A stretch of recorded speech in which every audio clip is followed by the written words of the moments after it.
Hi, everyone. Good morning, good afternoon, good evening. I am Catherine Mattice, founder and CEO of Civility Partners. We are focused on turning around toxic work environments. We do that through coaching, training, and workforce surveys and culture change.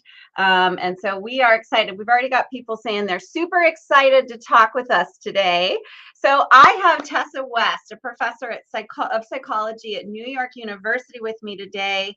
She received a PhD from University of Connecticut, and she's a leading expert on interpersonal interaction and communication, a woman after my own heart. And Tessa always looks at how people influence each other and what gets in the way of accurate perception. So I love that. And one last thing, she's the author of Jerks at Work, Toxic Coworkers and What to Do About Them. And so I had to have her on my show. Hi, Tessa. Hi, thank you for having me. I'm very excited today. Let's do it. Let's have this conversation. So I want to encourage everyone to please ask questions. You've got two experts on toxic people and toxic work environments here. So we would love to answer your questions and let us know where you are in the world. So Tessa, how did you get into really looking at jerks at work? Everyone has a story around that. Yeah, so I'm in the business of studying uncomfortable social encounters. I've been doing this for about 15 years as a professor at NYU. So I often kind of bring two people into my lab. I will have them give feedback to one another. I'll have them have uncomfortable conversations around culture or race, or even in medical interactions between a doctor and a patient.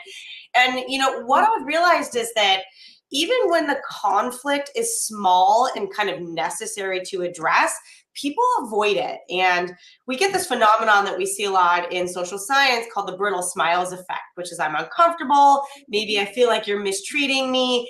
And when we look at your physiology, it's kind of through the roof, your heart rate, your blood pressure, you really look super stressed. But at the same time, you're giving off all these kind of positive signals, nodding, smiling, telling the person things are great. And we compensate for this discomfort in these ways that I think we feel like in the moment make the social interaction go more smoothly, but they harm us in the long run. And a lot of people have this tendency, and because of that, we avoid dealing with toxicity. We avoid kind of confronting people when we feel like they've misstepped at work. And then over time, this just leads to miscommunication. It leads to people becoming jerks and not realizing it. So I really kind of got fascinated with this idea that we're all kind of walking around in the workplace avoiding landmines instead of learning how to kind of confront early and often. And so I decided to write a book on it. I also had a leadership role at NYU where I became the jerk. And I think we all can fall into this trap. And I realized if I don't have these skills, who does? It's a really tough world to navigate. So that was kind of how I landed on writing a book on this topic. Okay. Yeah, I often joke, everybody in the room when I'm doing training or something has definitely been, at the very least, uncivil, except for me, because I own a company called Civility Partners. Circumstances.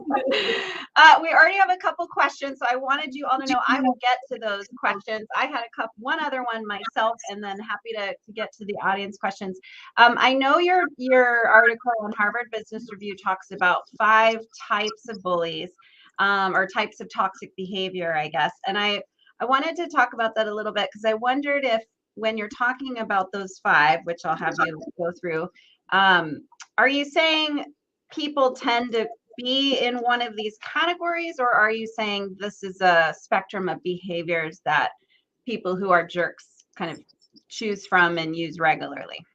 That's a good question. I think I'd say more the latter. I feel like most of what we see in the workplace is that situations can kind of turn on and off these certain behaviors, and that we don't really walk around as a bulldozer or a credit stealer. We get ourselves into these situations where bulldozing and credit stealing can kind of happen.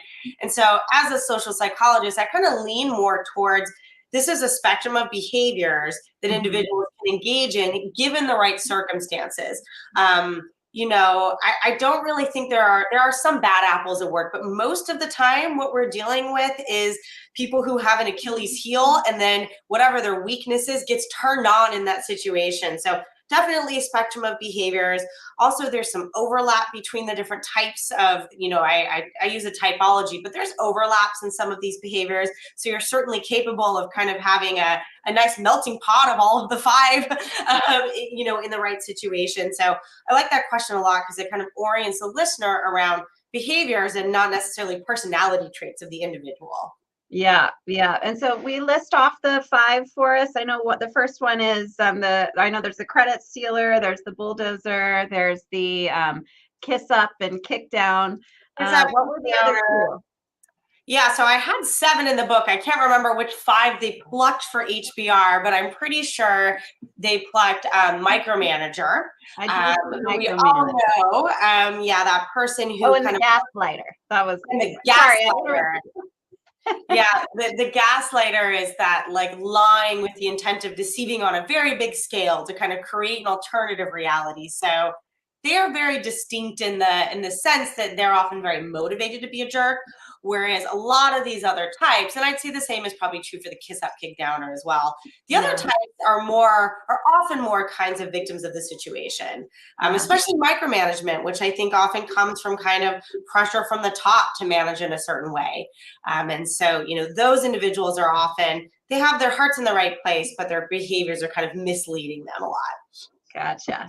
So I don't know if you know this, but I coach leaders accused of, we call them abrasive, just to be polite. We're not going to talk called, you're a jerk and I'm here to fix you. But I found that I tend to boil the behaviors down to 3 buckets of aggressive communication, humiliation, and manipulation. And so, like your 5 behaviors would fit somewhere in one or more of those 3. And it's like everybody kind of has their list of what patterns they're noticing. And I would say that too. It's about the behavior. These people that I coach, only 4 times in the 10 years I've been doing it have I met someone where I thought, I can't help you. You need somebody with, somebody else there. So I've only met a few narcissists, I would say, not that I'm capable of diagnosing them, but they had their own issues. So anyway, we have a couple questions. One is, how do you address a toxic boss without being insubordinate? Yeah, this is the challenge, right? And I think one thing I study a lot in my lab is power and status and how we actually give upward feedback. And I think, you're an expert at this as well, so I'd love to hear your thoughts. But kind of one thing that we often borrow from in social science is how we do these things with romantic partners and our marriages, and how we can actually get the threat level down in that context and then apply some of those same basic lessons. So kind of one thing that we've learned a lot is that we want to lead with how we feel about someone's behavior. You made me feel disrespected. I feel like you don't trust me. But that tends to kind of just automatically activate this threat response in the person you're confronting. So especially if they have higher status, it kind of helps to lead with the behavior in question, not how you feel about it, not why you think they did it or what their intent was and how it made you feel as the person who works for them, but the specific behavior. And the smaller, the more bite-sized, the more recent the behavior in question, the easier it is to address. I also like to get people to kind of engage in a perspective-taking mindset of not just telling this person, I didn't like this behavior, but I noticed that you did this behavior. Can you tell me a little bit about what you were thinking when you did that? And then maybe I could tell you my perspective on it. So that it feels much more like a conversation around what did that behavior mean and what was the intent, and less an accusation. I love the kind of categories that you just talked about, because there's a lot of attributional ambiguity around those, right? Someone's aggressive in their communication. Are they meaning to be aggressive? Are they meaning to be rude? Or are they just in a hurry? There's attributional ambiguity. And so you want to kind of address that issue when you're talking to a manager or boss. I also love to just kind of remind people that it's always good to tell someone what you want them to do more of and not less of. I really liked it when you gave me attention on my document, but I wish I had a little bit more time to turn it around for a micromanager, for instance. So leading with some of the positives can help too, but really just try to take the emotional component out and focus on those very specific behaviors and ask, don't tell them, what you thought that behavior meant and why they did it. Yeah, I agree with all of that. Questions are a great way to take your power back. I feel like the person asking the questions is the one with the power because you're leading the conversation. So to be able to say exactly what you said. I noticed that yesterday when I was, giving my presentation in our meeting, that U, X, Y, and Z, and I was just curious about that, and then it becomes a conversation. I also want to say you have the right to set boundaries and you Mm-hmm. have the responsibility to be respectful of other people's boundaries. So it's not insubordinate to tell somebody, I'm not really enjoying the way you're treating me. I want to talk about it and work through the issue. And so absolutely agree with all of that. And also I'll say the earlier you address it, the easier it is. Otherwise you end up with me as the coach and it's not cheap. Alice asked, what's the name of the book? Do you want to repeat the name of the book, Tessa? Jerks at Work, Toxic Coworkers, and What to Do About Them. Okay, I saw another question. Oh, how do you handle female bullying? So I'll ask a pre-question. Is there differences between male and female in terms of bullying? And then how do you handle, is there different ways to handle female versus male bullying?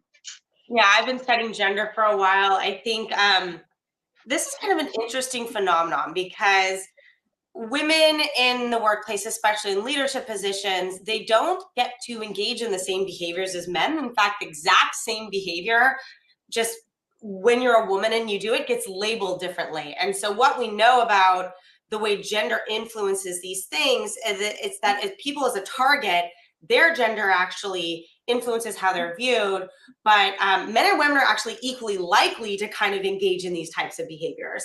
So there are huge gender differences. There are some kind of interesting phenomena around queen bee and those kinds of things, but I'd say that on average, women don't behave differently than men around their bullying behaviors. Those same exact behaviors are just perceived differently, right? So women have these stereotypes of kind of being warmer. So if you're less warm as a woman, you take a greater hit. So I'd say just in general, you kind of want to develop some strategies that work for men or women. But also it's important to keep in mind, you don't want to have completely different expectations for how a female leader should behave versus a male leader should behave. So try to kind of generalize those behaviors. And I think in workplaces that have more kind of procedural clarity around those behaviors and what you should and shouldn't do regardless of your gender, that's kind of the better thing to do. But I think what happens with a lot of women when they rise up, they get shocked. They become surprised that women are not as warm and friendly and they're not as good of, leaders to them as they expected. They assume more camaraderie with women than men, but that's not actually really kind of what happens.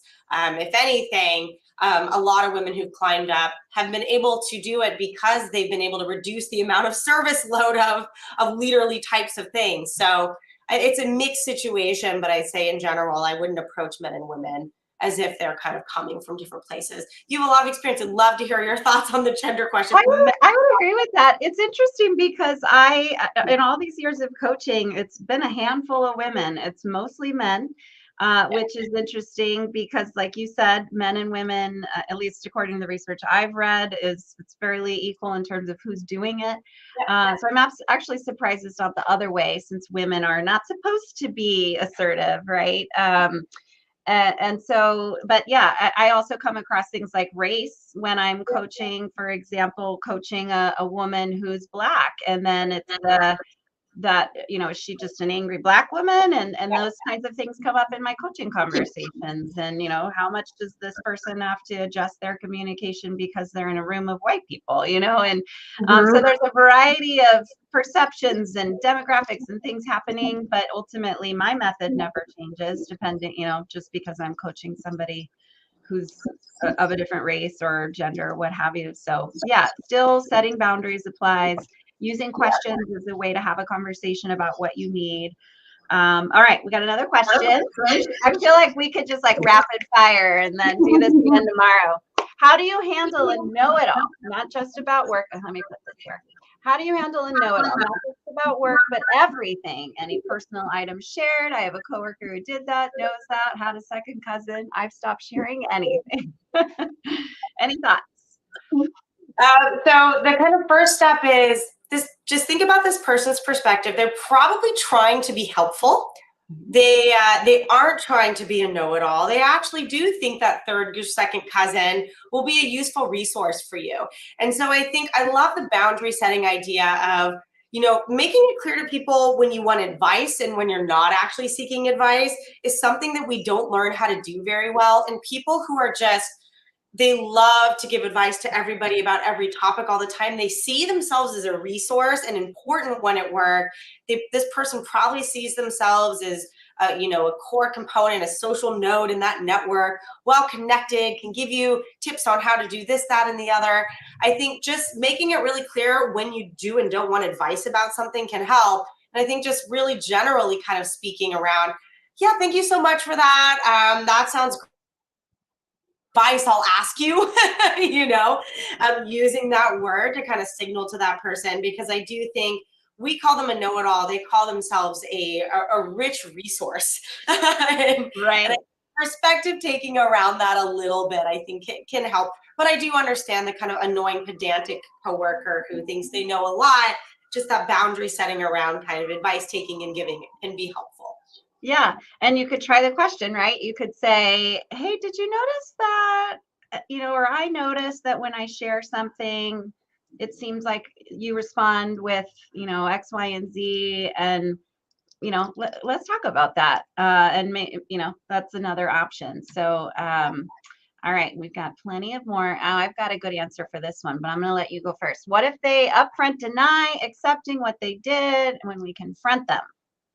How do you get them to believe what you're saying when you say you're hurting people? Yeah, I mean, at least from my perspective, your best resource is other people. Having kind of consensus in the room around these types of issues, not in a ganging up kind of way, but gathering data. So, the first thing when I read something like this is, what if they upfront denied accepting what they did, is remember that there's always two perspectives in every interaction. So you don't know for sure that your perspective is right and theirs is wrong. They don't know for sure that theirs is right and yours is wrong. So you probably actually want to get a little bit of read on the room if you can, and get the perspective of others who are actually around to give you a bit of a reality check. I think we often assume intent, or we assume someone did a thing that they don't remember doing, and maybe we are misremembering as well. So I always like to kind of check myself in situations like this and get feedback from other people as much as I possibly can, kind of before moving on to the confrontation. That's usually the first step I take. Love to hear your advice. So I have a more of an organizational response. So, I come from HR, and HR is usually who's buying coaching from me for somebody who works in their organization. And so what I tell HR is, hey, when you have this confrontation with this person, you don't get in a fact battle. And we really do that, especially if you happen to be in HR, with harassment. It's like, then there's an investigation. We have to figure out the facts. Kind of like Law and Order, and instead you just say, look, the perception of you is that you're hurtful or the perception is that you yell a lot, or and so then when they deny it and say, oh, I'm not like that, or they'll say, well, those people are lazy, they deserve it, I'm just trying to get them to produce. Then you say, well, look, no, I don't have other complaints about this type of behavior about other people, so I'm not going to engage in a fact battle with you, but I can say the one fact I know is that this is a perception of you. And so get out of the fact battle piece. And then, so to your point, Tessa, if they're, if you can perception check with others, and certainly you don't want to go up to this person and say, well, everybody said that you did this. But if it's an ongoing pattern of this person, then that's when you can start to talk about the perception in general. And so when I coach, I interview up to 15 people who work with this person. We do a 360. And then that's what I do. I'm able to say here, I move all the notes into themes. And then it's like, you're aggressive. This is the theme I noticed. And here are the words of the people who work with you. And so it's not hearsay anymore. It's, so yeah, sometimes you have to prove it by kind of going around it. All right, we've got lots of other questions. Let's see. How do you handle an employee who has been with the company longer and older, and they don't want to take instructions? Oh, status and power. It's a messy business having tenure in the company. I think People are resistant to change. I think that's just kind of a natural part of the work environment. And I think, this usually tends to represent kind of a cultural issue around openness to change, to growth, to improvement. And usually, if you have an employee who wants to do it their way, this is how it's always been done. Da, da, da, da, I'm in academia. I have a lot of colleagues who are like 89 because people don't tend to retire in my No. field. We are up against this a lot, and instead of trying to break that person down, trying to kind of humiliate them into submission, what we do is try to change the culture around growth and change to the point where everyone's doing it and they'll have FOMO if they don't. It's way better this way. This is so exciting. Look at all the people kind of jumping on board with this kind of new change that we're doing. And it's really important for growth in the organization. And it's also better for our students, and it's better for your coworkers. So change has to be kind of something that the whole team or the manager or the group is on board with. Otherwise, it's really hard to convince people to want to change their ways. Status quo reigns.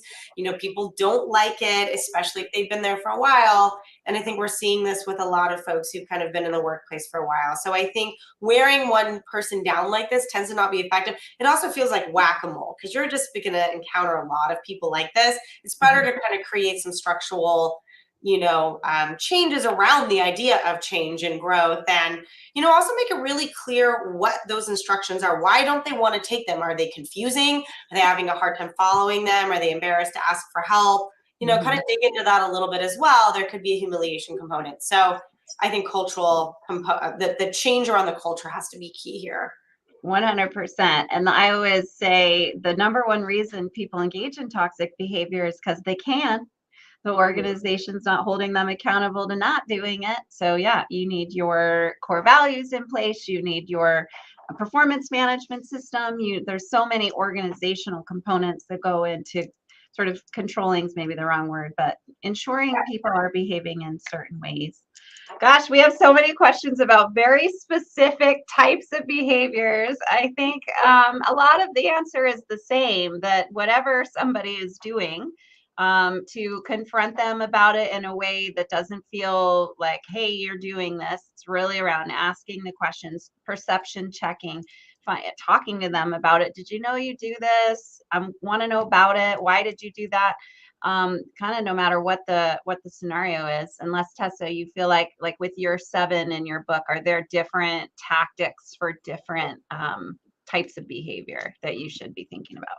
Yeah, I mean, there are some, but I generally agree with those principles. I do think that we don't use our social relationships enough as a resource in this space, that we try to kind of do it on our own often, these confrontations. And I think getting advice, especially if it's to talk to a boss or manager about someone whose behavior is difficult, getting advice on how to actually talk to someone like that who likes your jerk is going to require you to kind of socially network a little bit, to find what we call advice ties in the workplace. Those people who don't have a lot of power necessarily, but who kind of know everyone, who've been around for a while.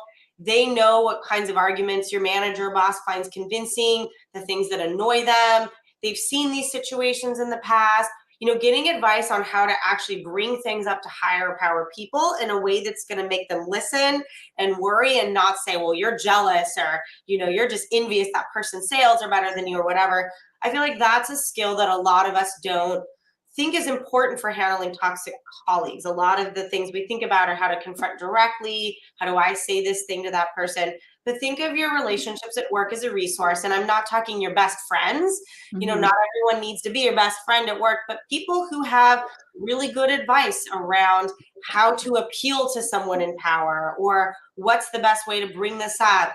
That's worked effectively in the past. So I'd say that's kind of one thing that I think people tend to underestimate the power of in the workplace. And especially with working remotely, we tend to be siloed off, and we're doing less of that now. So you need to bring a little bit of that back. Yeah, I would agree with that. I think one issue is that people who feel like they're at the receiving end, especially if you're in a remote environment, it tends to feel pretty lonely, but you're probably not the only one who is experiencing this. So I bet there's some fear to ask other people, where it's kind of like, well, what's wrong with me? There's shame that comes with it. Am I the only one that's at the receiving end? What's wrong with this? Or what's wrong with me? But I totally agree with you. There's power in numbers. And so if you can, and it's not about talking badly about them. You want to make sure you're not going around like, this person's a jerk. It's more about, hey, I'm feeling this way about this person. I'm looking for some advice on how to talk to them or how to talk to leaders about it. Gosh, there are so many questions on here. I don't even know. I'm just going to pick one and stick it on here. This will be our last question. And everyone who's asking questions, Tessa and I will try to answer them. Someone says Tessa is the advice in your book. I'm sure it is. So maybe that's a good resource. Yeah. Just read the book. But what about bosses who play favorites? Yep.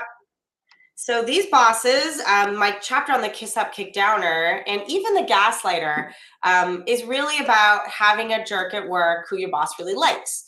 And I think there is where those kind of social network ties really come into play a lot. And you can think creatively about this. So my first real job was selling men's shoes at Nordstrom's, and sales is like very jerk friendly. I had a difficult colleague, and I ended up finding someone who worked at the coffee shop who just was really well networked and knew a lot of people that this person had worked with in the past. So when I tried to complain to my boss about this person at first, my boss just accused me of being jealous and envious of their sales because I just complained. I said, they steal my sales. They're a shoe shark. They take all the customers. And she looked at me and was like, I knew you weren't going to be a team player here. I was warned by my jerk that you were jealous. And so this person had actually kind of set the stage for this complaint. And I just got outgunned, right? I got outmaneuvered. And I had to think really creatively about what would appeal to my manager, what would make her worry or be nervous. And it was widespread issues. So once I realized that this person was stealing sales from multiple people, I was able to use language like, I'm a little bit worried about team morale. I'm a little bit worried that we're going to have a revolving door of talent, that we're going to lose people if we don't, talk to this person about this issue. I didn't use the words firing or layoff or anything like that, but just address the issue. Love to hear your thoughts. And then I kind of backed off a little bit. So what you don't want to do is tell your boss what to do. You don't want to expect something to happen really, really quickly overnight. They're going to need to marinate on it a little bit and then give them some time and step off and see if they're kind of doing some recon. That's probably what they're going to do. They're going to want to fact check you a little bit. They're going to want to gather data. But insofar as you've talked to other people, you know what those data are that they're gathering. And so you're going to have kind of an inside scoop on what that looks like. It's not going to get into the fact battle that you talked about. You're pretty confident of what the lay of the land is. That's how you can appeal to these folks. But simply trash talking your jerk, knowing that they favor this person, getting them to switch teams to you, that's almost never effective. It almost always backfires. So yes, to be a little more thrones about it, I think, unfortunately. Yeah, I love that advice to kind of set the stage and recognize it's not just going to fix it. They've got to do some research, and it may take you or a couple other people bringing it to their attention before they feel inspired to do that kind of research. And I am going to, even though we only have 2 minutes, Shirley posted her question twice, and it's from the other side. So I wanted to answer it. So as a woman, people read me as having a strong personality, not micromanaging or anything. Advice around changing that perception of being strong as a woman in leadership. Shirley, I'm the same person. When you get this kind of information from the world, what I would do is solicit specific feedback. So I've done some work on how to know if you're the jerk, and I'm not saying you are, but when you get this, these are impressions. They're often stereotypes saying, what exactly did I do that led to that impression? If you can dig into the behaviors that led to it, then you're going to get a sense of whether it's just stereotypes operating or you've actually done things. Gather data like you recommended from, people who you interact with in multiple contexts. Gather specific data around specific behaviors from 15 people and look for those themes the same way that Catherine does with coaching. You want to gather that data yourself and actually look for evidence in your behaviors. The impressions, to me, sound like stereotypes. So they have to kind of back that up with specific examples. And then once you have that data, you can move on it. But until you get specific examples, strong personality to me doesn't say anything. It could be anything. Yeah, and that's them saying that they're talking about you as a person versus your behavior. So I would echo. And Shirley, I'm happy to coach you. You don't have to be accused of bullying for coaching, so I can do those interviews for you and help you really understand exactly what those behaviors are. So we can talk offline about that. Well, Tessa, thank you so much. There's still a ton of questions. What I'm going to say is I will come back to all of you and give you some resources. I have a little assessment. Are you perceived as a bully? And I know you have a lot of resources as well. Everybody get the book. And thank you so much, Tessa. This was fun. Love to talk shop about workplace bullying and jerks. This is great. Thank you for having me. Thank you. All right. Bye.